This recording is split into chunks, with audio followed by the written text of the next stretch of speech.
Hello, and welcome to this video on sales variances.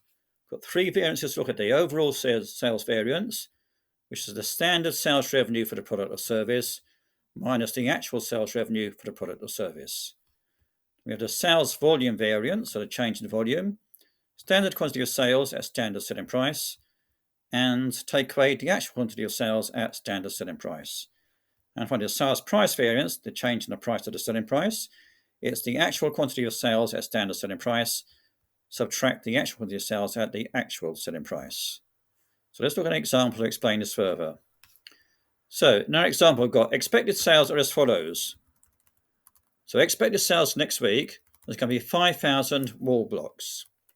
And the expected selling price is going to be £1 per wall block. So these are the expected costs, these are. Now, the actual results, the actual sales for the week were 4,500 wall blocks, so it's 500 less. And actual selling price was £1.10 per wall block, so 10p more. We've got to calculate the sales variances. So, the overall sales variance is the standard sales revenue for the product or service. So, that's going to be 5,000 wall blocks at £1 per wall block. So 5,000 times £1. Take away the actual sales revenue for the product or service. That's going to be 4,500 wall blocks at £1.10. So 4,500 times £1.10.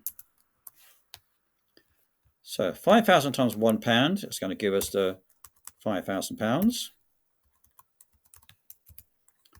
And 4,500 times £1.10 gives us 4,950. So the expected sales is going to give us £5,000, but the actual sales revenue is going to be £4,950. So it's £50 less. So as it's less, it's going to be adverse. So sales variance overall is going to be £50 adverse. Now we can check that later on. Now the sales volume variance is the standard quantity of sales at a standard selling price. So again, the standard quantity, we go back, was 5,000 and the standard price is £1. So it's going to be 5,000 times £1. Take away the actual quantity of sales, which was 4,500, at the standard selling price, which was £1. So it's going to give us £5,000. Take away 4,500. We've got a difference there of £500. Now that's adverse because the actual quantity of sales is less than the standard quantity of sales at the standard selling price. So therefore, it's going to be an adverse variance. The sales price variance, so we've got the actual quantity of sales at the standard selling price. So the actual quantity was 4,500.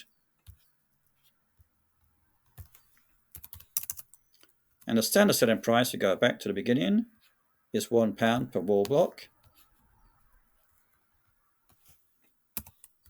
And the actual quantity of sales, again, this time the actual selling price was 4,500 units. And the actual selling price, go back, was £1.10. That's the actual selling price.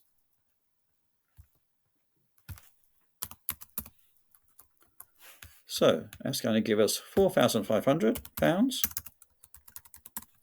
And 4,500 times £1.10 is 4,950. So here, the actual quantity of sales at the actual selling price is greater than the actual quantity of sales at the standard price. Therefore, it's going to be favourable.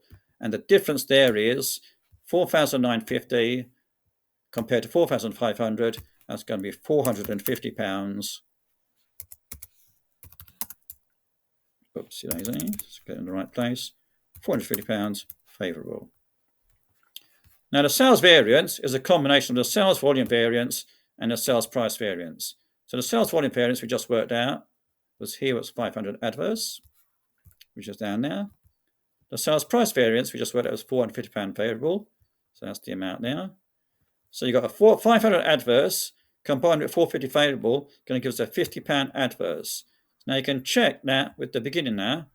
Calculated earlier on, the £50 adverse was our sales variance. So here we have the three sales variances to look at. So hope you enjoyed the video. Thank you for watching.